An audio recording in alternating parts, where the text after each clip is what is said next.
বাংলাদেশের আল্লাহকে নিয়ে যে কটাক্ষ করেছিলেন আবুল সরকার, সেই নাস্তিকটার জামিন নামঞ্জুর হলো। আমরা অনেক আইনজীবী তাদের পক্ষে লড়তে পেরে নিজেকে খুবই হ্যাপি মনে করছি।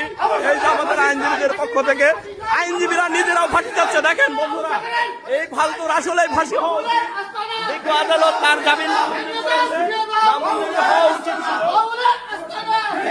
বড় ধরনের ফাউল আবুল সরকার।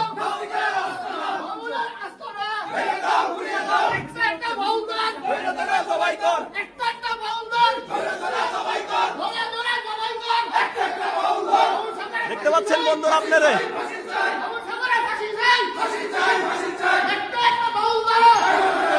বন্ধুরা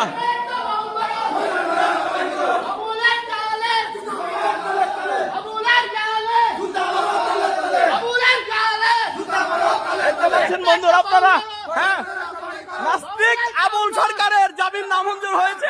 তারই পরিপ্রেক্ষিতে আইনজীবীরা